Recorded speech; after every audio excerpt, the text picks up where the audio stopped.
చిన్నపిల్లడు నెంబర్ 1 వేసినట్టు వేస్తున్నావు నువ్వు. ప్రెషర్ అది కరెక్ట్, అంతే. Try super. నెక్స్ట్ బాల్ మీద పడట్లా, పైకి వెళ్తుంది. Last 10 seconds.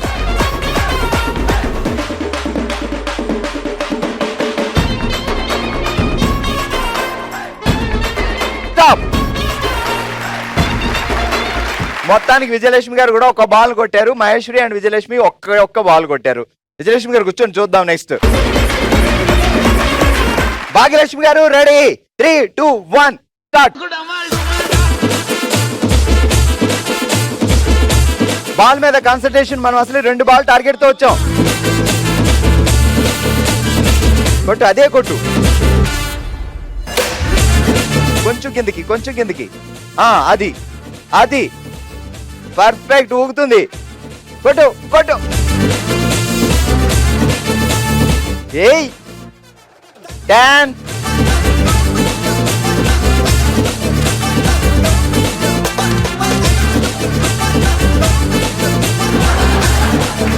అమ్మా, యాక్చువల్ గా అక్కడ కూర్చుంటే చాలా ఈజీ అనిపిస్తుంది, కానీ ఇక్కడికి వచ్చినప్పుడే చాలా టఫ్ గా ఉంటది ఆ టెన్షన్ లో కదా. ఓకే, మన ఓ శివంగి రౌండ్ లో మహేశ్వరి ఒక బాల్ పడేసింది, అలాగే విజయలక్ష్మి గారు ఒక బాల్ పడేశారు. అండ్ డిఫరెన్స్ ఏంటి చూద్దాం ఇప్పుడు. మీరిద్దరు రండి ఫస్ట్. ఓకే, సో మహేశ్వరి గారు విజయలక్ష్మి గారు ఇద్దరు ఒక బాల్ పడేశారు. అయితే మహేశ్వరి గ్లాసులు పడగొట్టి బాల్ పడేశారు. విజయలక్ష్మి గారు అయితే ఒక్క గ్లాస్ కూడా పడకుండా ఒక బాల్ పడేశారు. అందుకే ఈ రోజు మన గేమ్ లో రన్నర్ మహేశ్వరి. కంగ్రాచులేషన్స్. కంగ్రాట్స్. అలాగే ఓ శివంగి నిలిచారు. విన్నర్ విజయలక్ష్మి గారు. Congrats, super. నెక్స్ట్ రౌండ్ మనసులో మాట. మనమే తన కుటుంబం అనుకుని తన మనసులో మాటని మనతో పంచుకోవడానికి ఇప్పుడు మన ముందుకు వస్తున్నారు స్వాతి గారు. స్వాతి గారు ఎలా ఉన్నారండి? బాగున్నామండి. సో ఏం జరిగింది? అసలు చిన్నప్పుడు చాలా అంటే బాగా ఫాస్ట్గా ఉండేదాన్ని. అంటే మేమిద్దరం అమ్మాయిలం. మా డాడీ చాలా బాగా పెంచారు. అలాంటప్పుడు సడన్ గా షిరిడి వెళ్ళి వస్తుంటే మాకు యాక్సిడెంట్ అయింది. అసలు ఎవ్వరికి ఏం కాలేదు, ఓన్లీ మా డాడీ మాత్రం ఎక్స్పైర్ అయ్యారు. అది అసలు లైఫ్ ని మొత్తం చేంజ్ చేసింది. ఎలా అంటే నా ఆశలు, కళలు అన్నీ రిటర్న్ బ్యాక్ అయ్యాయి.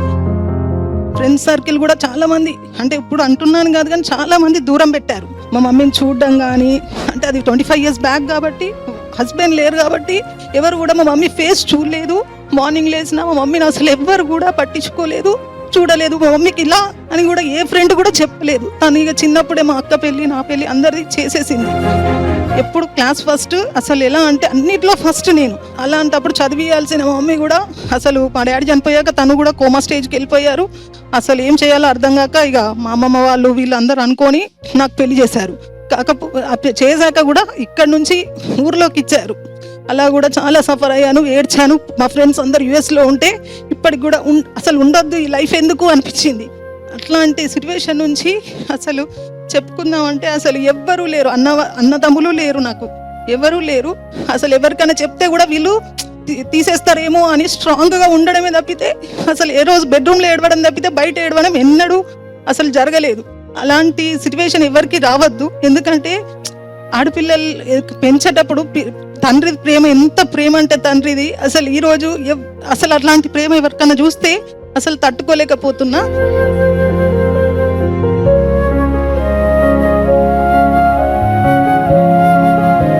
కాకపోతే ఇప్పుడు అక్క కూడా లాయర్ అయింది, మంచి పొజిషన్లో ఉంది.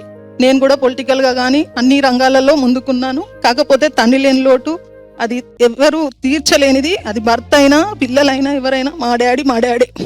మీరు నాన్న కోసం ఇంత బాధపడుతున్నారు, అంత చిన్న వయసులోనే నాన్న మిస్ అయ్యారని. బట్ ఆ సిచ్యువేషన్ లో అమ్మగారి పరిస్థితి అసలు చెప్పాలంటే మా మమ్మీ అంతకు ముందు ఎప్పటికీ బయటికి వచ్చేది, తిరిగేది, అన్ని ఉండేది. అసలు తను ఇప్పటి వరకు కూడా ఏ ఫంక్షన్ గానీ, అసలు మా కాలనీలో గానీ ఎక్కడ గానీ మా మమ్మీ బయటికి రాదు. అసలు తను లేని లైఫ్ నాకు వద్దు అన్నట్టే ఒక మా కోసమే ఉంది తప్పితే తను అసలు శారీ కానీ ఏది కానీ మేము ఇది కట్టుకో మమ్మీ అన్న వద్దు, నా లైఫ్ అయిపోయింది అని అంటది.